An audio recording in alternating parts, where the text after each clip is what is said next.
ሰላም የጽናት ሚዲያ ቤተሰቦች እንደተለመደው ወቅታዊና ትኩስ መረጃዎች ይዘንላችሁ ቀርበናል። አብሮነታችሁ እንዳይለየን በቅድሚያ ማርስተ ዜናዎችን እናሰማችኋለን።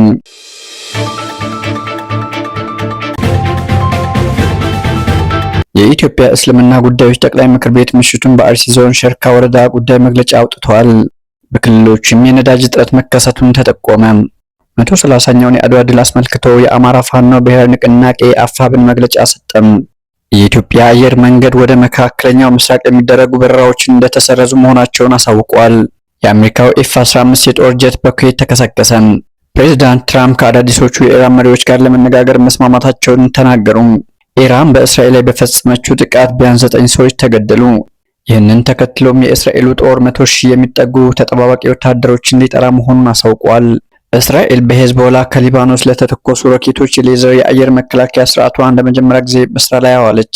ጽናት ሚዲያ ከላይ የተዘረዘሩትን መረጃዎችን አጠናቅረዋል። ቀዳሚ ወዳደረግነው ዝርዝር መረጃ እናመራለን። መልካም ቆይታ ይሁንላችሁ።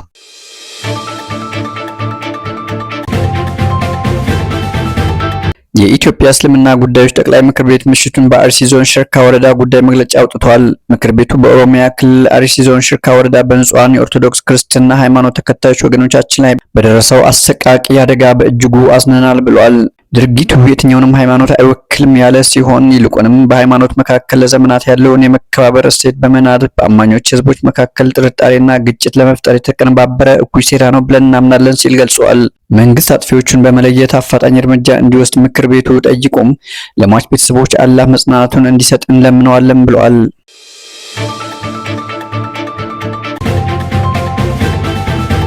በክልሎችም የነዳጅ እጥረት መከሰቱ ተጠቆመ።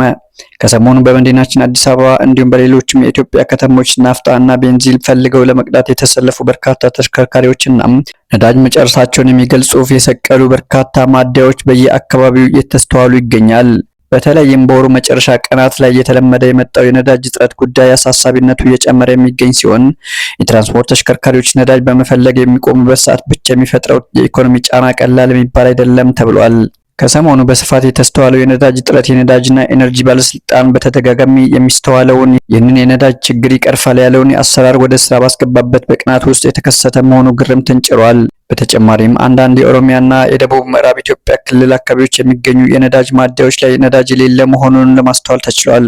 ነዳጅ በሚገኝባቸው አንዳንድ ማደያዎች ደግሞ ረጃጅም የሆኑ የቀላልና የከባድ መኪናዎች ወረፋቸውን በመጠባበቅ ረጅም ሰዓት እንደሚያሳልፉ ተገልጿል።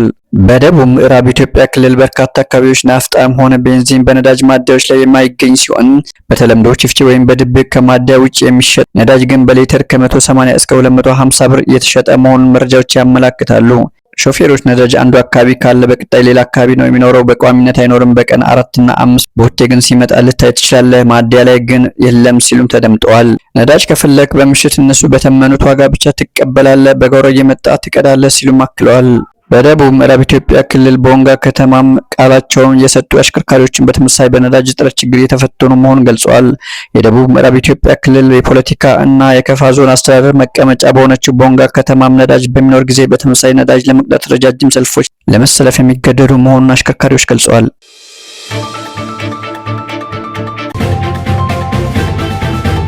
አድዋ የነጻነት፣ የአንድነት፣ የአይበገሬነት፣ የራስ በቅነት ውጤት ነው። አድዋ ከጊዜያዊ ትርፍ ይልቅ የሀገር ክብርና ነጻነትን፣ ከፍርፋሪ ይልቅ ኩራትን፣ ከአጎብዳጅነት ይልቅ የሞራል ልዕልናን ያስቀደሙ አባቶቻችን የፈጸሙት ድንቅ የታሪክ ክስተት ነው። አድዋ ኢትዮጵያ በዓለም መድረክ ከተከሰቱ የዓለም ስልጣኔዎች መካከል አንዱ መሆኗን ያስመሰከረ በደረጃ የአመራር ጥበብ የጋራ የሆነ ብሔራዊ አጀንዳ ኢትዮጵያን በአንድነት ያሰለፈበት መድረክ ነው። በደረጃ የአመራር ጥበብ የጋራ በሆነ ብሔራዊ አጀንዳ ኢትዮጵያውያን በአንድነት የተሰለፉበት መድረክ ነው። ሀገርና ሕዝብን መውደድን አውርተው ሳይሆን ሰርተው ተነግሮላቸው ሳይሆን ተግብረውት ያሳዩት አጼ ምኒልክ እቴጌ ጣይቱና ሌሎችም የዘመኑ ክስተቶች በጽናታቸው፣ በአመራር ጥበባቸው፣ በአስተዋይነታቸውና በቆራጥነታቸው እብሪተኛ ወራሪዎችን በማሸነፍ ለአፍሪካ ኩራት የሆነ ድል የቅኝ ገዢዎችን የኃይል ሚዛን ያዛቡበት ታሪካዊ ክስተትም ነው አድዋ።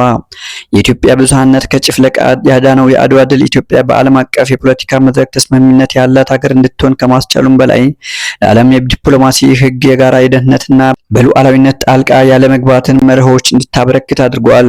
የአማራ ፋኖ ብሔራዊ ንቅናቄ ለመላው ኢትዮጵያውያን እንኳን ለአድዋ ድል 130ኛ ዓመት አደረሳችሁ ይላል። 130ኛውን የአድዋ ድል ስናከብር ኢትዮጵያን ከነታሪኳ የሚጠላው የብልጽግና አገዛዝ በአማራ ሕዝብ ላይ የከፈተውን የዘር ማጥፋት ጦርነት ከትና በሌሎችም ኢትዮጵያን ላይ የደቀነውን አደጋም ለመከላከል የሚያበቃ ተጋድሎ በማድረግ ነው።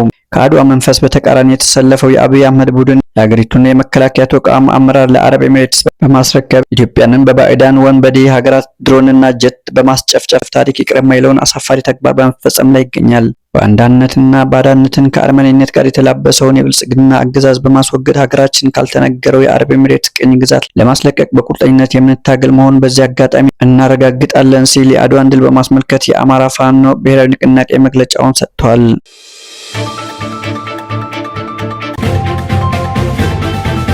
የኢትዮጵያ አየር መንገድ ወደ መካከለኛው ምስራቅ የሚደረጉ በረራዎችን እንደተሰረዙ መሆናቸውን አሳውቋል። በመካከለኛው ምስራቅ ሀገራት የአየር ክልል መዘጋት ምክንያት ወደ አማን፣ ቤይሩት፣ ባህሬን፣ ቴልአቪቭ፣ ዶሃ፣ ኩዌት፣ ዱባይ፣ ሻርጃህ፣ አቡዳቢና ዳማም ከተሞች የሚደረጉ በረራዎች እስከ ሌላ አዲስ ማስታወቂያ ድረስ መሰረዛቸው ተገልጿል። ተጓዦች የጉዞ ቀናቸውን መቀየር፣ ወደ ቅርብ ከተሞች ጉዞ ማዞር፣ ጥቅም ላይ ላልዋለ ትኬት ሙሉ ክፍያ ተመላሽ ማግኘት እንደሚችሉ ተመላክቷል።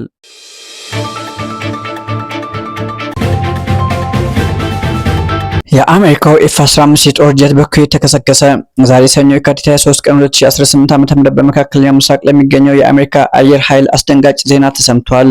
አንድ ኤፍ-15ኢ ስትሪክ ኢግል የተሰኘው ዘመናዊ የጦር ጀት በምዕራብ ኩዌት በረሃማ ቀጠና ውስጥ በደረሰበት አደጋ ተከስክሷል።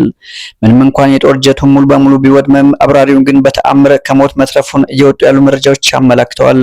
አውሮፕላኑ መሬት ከመመታቱ ጥቂት ሰከንዶች በፊት አብራሪው በመቀመጫ ማስወንጨፊያ ኢጀክሽን ሴት ተጠቅመው በፓራሹት ለቆ መውጣቱ ተጠቁሟል። አደጋው በተከሰተበት ወቅት በአካባቢው የነበሩ የኩዌት ዜጎች ወዲያውኑ ለአብራሪው የመጀመሪያ እርዳታ ያደረጉለት ሲሆን አሁን ላይ ቀላል ጉዳት ደርሶበት በሆስፒታል ክትትል እየተደረገለትም ይገኛል።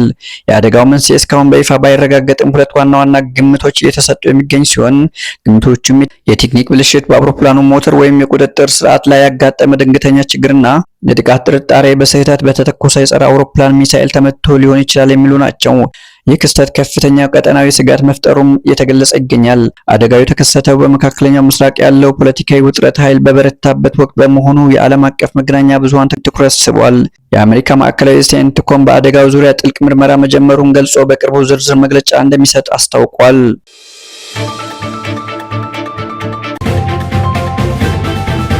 ፕሬዝዳንት ትራምፕ ከአዲሶቹ የኢራን መሪዎች ጋር ለመነጋገር መስማማታቸውን ተናገሩ።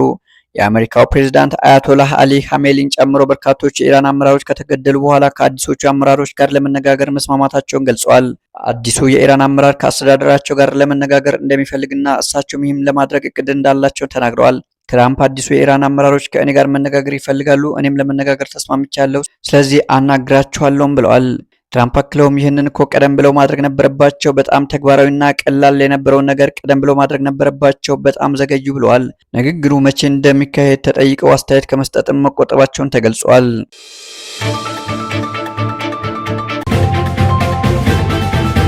ኢራን በእስራኤል ላይ በፈጸመችው ጥቃት ቢያንስ 9 ሰዎች ተገደሉ። ይህንን ተከትሎም የእስራኤሉ ጦር 100 ሺህ የሚጠጉ ተጠባባቂ ወታደሮችን ሊጠራ መሆኑን አሳወቀም። የኢራን የሚሳኤል ጥቃት ሸሜሽ የመኖሪያ ሰፈርን በመምታቱ ቢያንስ የ9 ሰዎችን ሕይወት ቀጥፏል ሲል የሕክምና አገልግሎት አስታውቋል። ሰዎች የተጠለሉበት ምኩራብ ተመቶ ወድቋል ሲሉ ባለስልጣናት ተናግረዋል።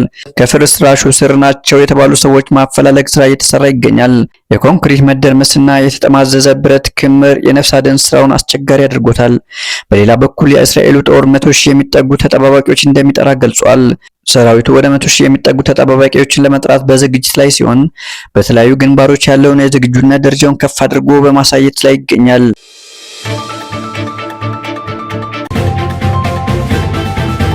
እስራኤል በሂዝቦላ ከሊባኖስ ለተተኮሱ ሮኬቶች የሌዘር የአየር መከላከያ ስርዓቷን ለመጀመሪያ ጊዜ በስራ ላይ አዋለች። ሌዘር ዶም ወይም ኦር ኢታን የተሰኘው የሌዘር መከላከያ ዘዴ ከሊባኖስ የተተኮሱ ሮኬቶችን በተሳካ ሁኔታ አክሽፏል። ይህም በመከላከያ ዘርፍ አዲስ ምዕራፍ ተብሎ ተገልጿል። ሌዘር ዶም እስራኤል በቅርቡ ይፋ ያደረገችው የአየር መከላከያ ሲሆን በአደገኛ ጨረር ከጠላት የተተኮሰን ሮኬት ወይም ሚሳኤልን ከጥቅም ውጭ የሚያደርግ የአየር መከላከያ ነው።